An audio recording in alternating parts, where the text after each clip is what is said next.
¿Quién es Lluïsa Moret? Bueno, pues Lluïsa Moret primero es una ciudadana de Sant Boi. Para mí lo más importante es mi vínculo con mi ciudad, una samboyana. Yo siempre digo que soy una psicóloga de profesión y una ciudadana de vocación, ¿no? Y el concepto de ciudadanía me lleva o me ha llevado a lo largo de la vida a asumir distintas responsabilidades comunitarias, colectivas, desde distintos roles, pero sobre todo siempre con, y lo tengo muy claro, con una voluntad de servicio a mis vecinos y a mis vecinas y con un compromiso para mejorar mi ciudad. Quiero recuperar una de las cosas, ahora que has dicho que eres psicóloga de formación, porque hemos podido saber, hemos estado investigando y había una persona que fue referente en esa época de estudiante, como fue Victoria Sau. ¿Qué te enseñó esa persona a ti y cómo de referente fue en aquella época? Victoria Sau, yo creo que tenemos que reivindicarla. A mí a veces me entristece porque es una de las pensadoras feministas más importantes, no solamente de Cataluña, sino de, bueno, pues española, ¿no? Y en aquella época ella era doctora en psicología y fue mi profesora en una asignatura que había en la Facultad de Psicología que se llamaba Psicología Diferencial. Y yo siempre digo que para mí fue muy importante, además es una gran divulgadora, tiene una bibliografía muy interesante, como por ejemplo El vacío de la maternidad, el diccionario feminista, que recomiendo a todo el mundo pues que le interese el feminismo, ¿no? Porque realmente yo creo que es uno de los documentos más importantes en este sentido. Y yo siempre digo que yo era una joven samboyana que llegaba a la universidad con muchas, como tantas otras personas, ¿no? Con muchas ilusiones, con muchas expectativas. Y Victoria Sau me ayudó a poner palabras a muchas inquietudes que yo tenía y que no sabía cómo nombrar. Y por esas palabras tenían que ver con el feminismo, esas palabras tenían que ver con mi reivindicación como mujer, con mi reivindicación por los derechos y por la igualdad. Y entonces empecé a descubrir que había un movimiento social universal, que es el feminismo, con el que yo pues entronqué enseguida y que, insisto, me ayudó a describir y a poner términos a cosas que yo tenía entonces deseos, pero que no sabía cómo denominar. Por lo tanto, para mí fue una referente, es una referente, ha sido una referente para mucha gente, y yo lo que reivindico es su figura, que realmente la conozcamos y que las nuevas generaciones también tengan la oportunidad de hacerlo. Por así decirlo, un referente del pensamiento y esta corriente feminista. También ayudó a una de las cosas que seguramente mucha gente no sabrá, y es que tú, Lluïsa, fuiste colaboradora voluntaria en el primer centro de atención aquí, si no me equivoco, en Sant Boi, de ayuda y de apoyo a las mujeres que fueron víctimas de violencia de género. ¿Cómo fue esta experiencia? Imagino que tuvo que ser bastante duro entrar y chocar con un tema tan complicado. Hombre, era complicado. Yo me acababa de licenciar, evidentemente pues empecé a militar en movimientos feministas en la facultad. Cuando acabé pues mis estudios universitarios, evidentemente intenté que esos estudios universitarios revertieran positivamente en mi ciudad. Se acababa, bueno, hacía 2 años que se acababa de constituir en Sant Boi la primera asociación de mujeres de Sant Boi y de la comarca del Baix Llobregat. Por tanto, Sant Boi siempre ha sido un municipio referente y pionero en lo que en todo lo que tiene que ver con el movimiento feminista, con las reivindicaciones de la igualdad de oportunidades y la igualdad de género. Y entonces me fui a ofrecer, ¿no? Me fui a asociar y a ofrecerme voluntaria para poder colaborar en lo que, bueno, pues en lo que pudiera surgir. Y recuerdo, porque justamente ayer coincidí con esta compañera, recuerdo que coincidimos dos jóvenes de aquel momento, una abogada y yo como psicóloga, y bueno, pues empezamos creamos conjuntamente en el marco de la Asociación de Mujeres el primer servicio de atención a las mujeres de Sant Boi y también de la comarca, que se llamaba T'Escoltem Dona.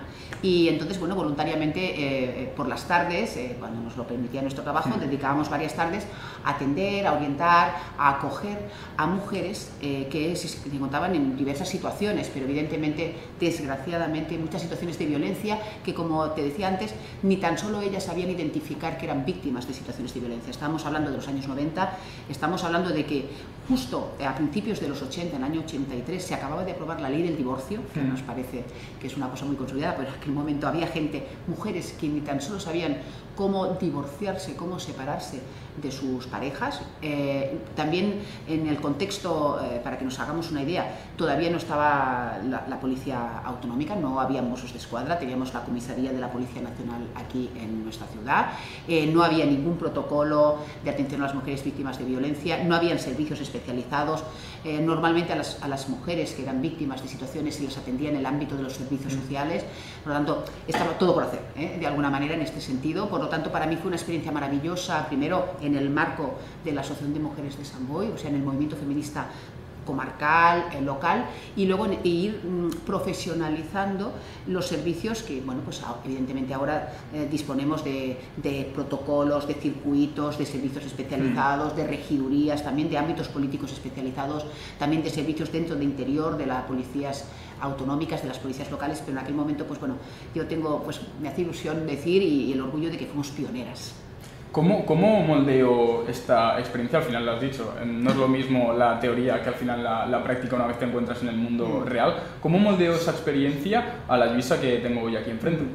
Yo siempre digo porque combiné en aquel momento dos experiencias laborales, ¿no? Bueno, una evidentemente era desde el voluntariado, como decíamos, en la creación del servicio Tescultendona, pero por las mañanas yo estaba trabajando en el ámbito de servicios sociales en un servicio de drogodependencias, de atención a las drogodependencias. En los años 90 era una época muy dura en ese sentido, el tema de las adicciones a los opiáceos, el tema del SIDA, bueno, era muy complicado, ¿no? Entonces, yo siempre digo que esas dos experiencias, porque luego la atención a las mujeres, pues sí, vivimos y atendimos. Bueno, yo cuando acabé, al final, mi trayectoria en este ámbito, profesionalmente, porque siempre estaré vinculada en el año 97, pues estuvimos mirando, atendí a 4.000 mujeres, 4.000 expedientes, 4.000 samboyanas, pues que bueno, pues que cada una era una situación vital diferente, pero todas tenían un eje en común, que era pues eso, un poco la lucha por reivindicarse como mujer y la lucha por acceder en igualdad de oportunidades y en igualdad efectiva, ¿no?, a los mismos derechos y sobre todo también afrontar situaciones de violencia.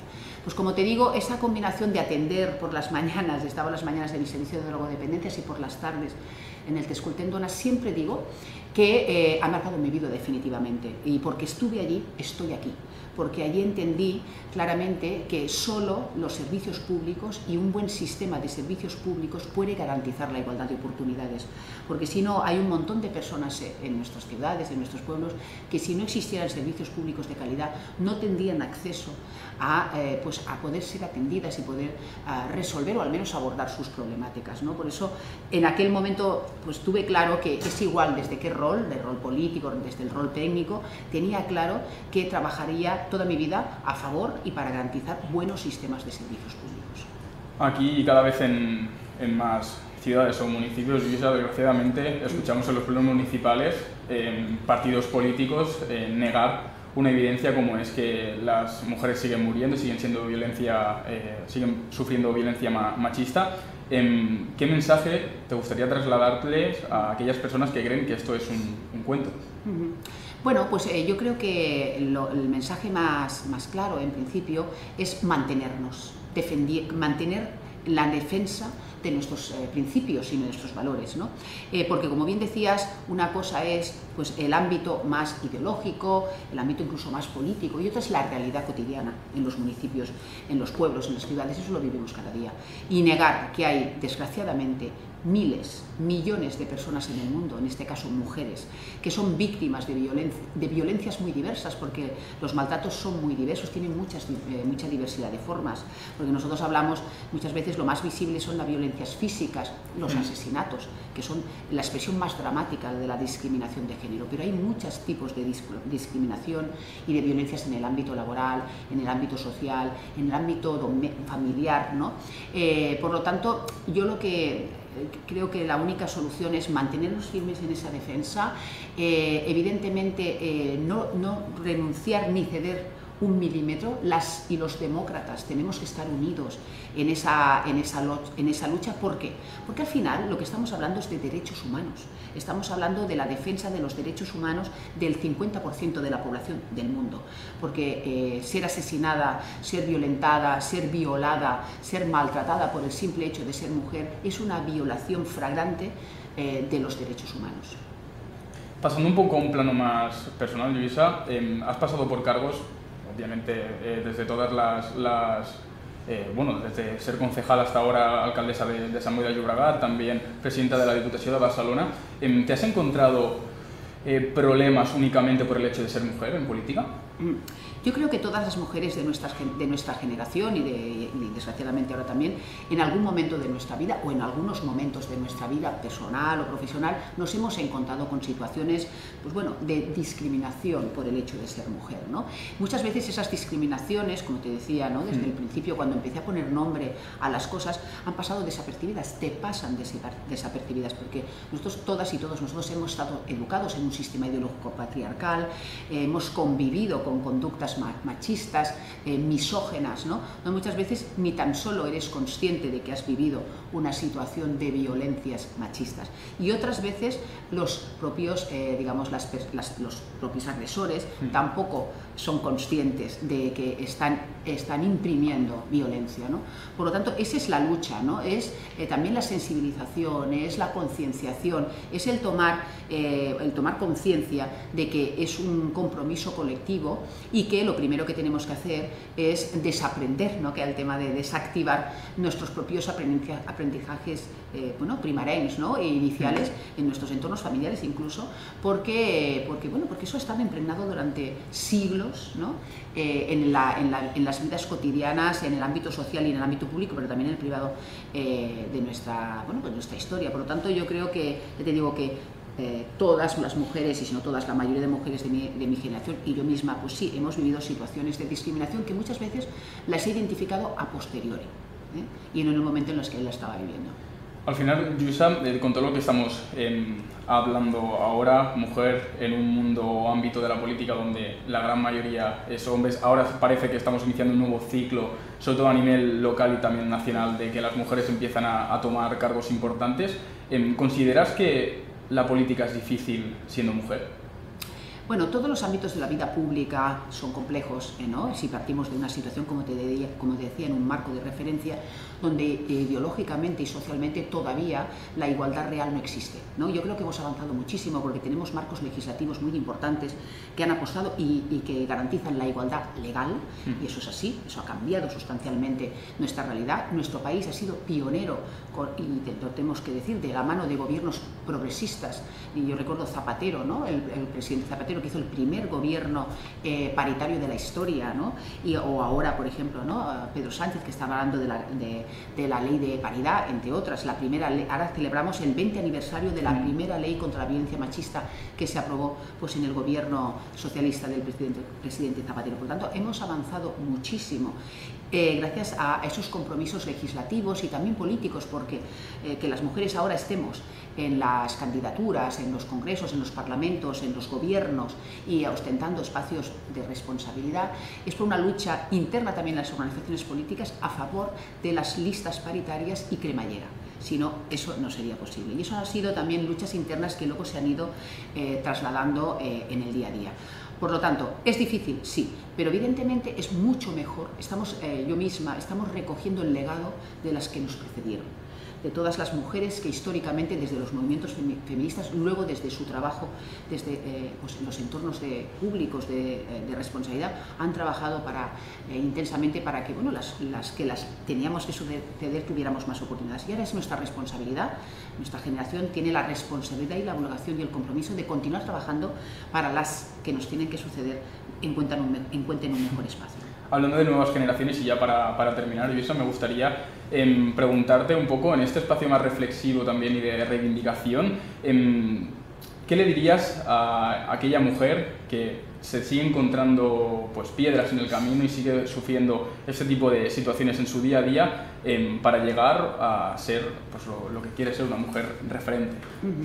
Bueno, lo más importante, yo creo que ahora es pensar que las dificultades no son individuales. Las mujeres normalmente, o muchas mujeres, siguen pensando que es una responsabilidad individual, que es un problema individual, y que tienen conciencia de que muchos de esos obstáculos son fruto de la discriminación social por el hecho de género. Eso también, tomar conciencia de eso es muy importante, porque muchas veces hay mujeres que se sienten culpables y piensan que son ellas las que fallan y piensan que son ellas las que no lo están haciendo bien, ¿no? Y hay muchos de esos problemas, obstáculos, que son problemas colectivos, problemas vinculados con la discriminación social. Y cuando tomas conciencia de esta realidad, lo más importante es que no están solas, que todas las mujeres, todas las personas que desde ese rol de ciudadanía, que quieren asumir responsabilidades, que quieren proyectarse, que quieren crecer, y es igual, y las que no quieran proyectarse también, es igual. Es decir, todas tienen que tomar conciencia de que no están solas, de que hay instrumentos que las pueden ayudar, que hay equipos y personas profesionales, pero también pues, entornos de reivindicación, como es el propio movimiento feminista, que están a su lado y que somos, pues bueno, que tenemos ese compromiso de luchar, de acompañar y también de garantizar derechos, ¿no? Por lo tanto, yo creo que eso es el mensaje que me gustaría más enviar. Oye, estamos todas en el mismo bando, ¿no? Tenemos que continuar trabajando por encima de otros matices y sobre todo para garantizar esos derechos, pero sobre todo para preservarlos, porque los derechos de las mujeres muchas veces tienen idas y venidas. Como bien decías tú ahora, hay amenazas reales de los discursos y los relatos de la derecha y de la extrema derecha que lo que hacen es poner en riesgo esos derechos y yo creo que no lo podemos permitir.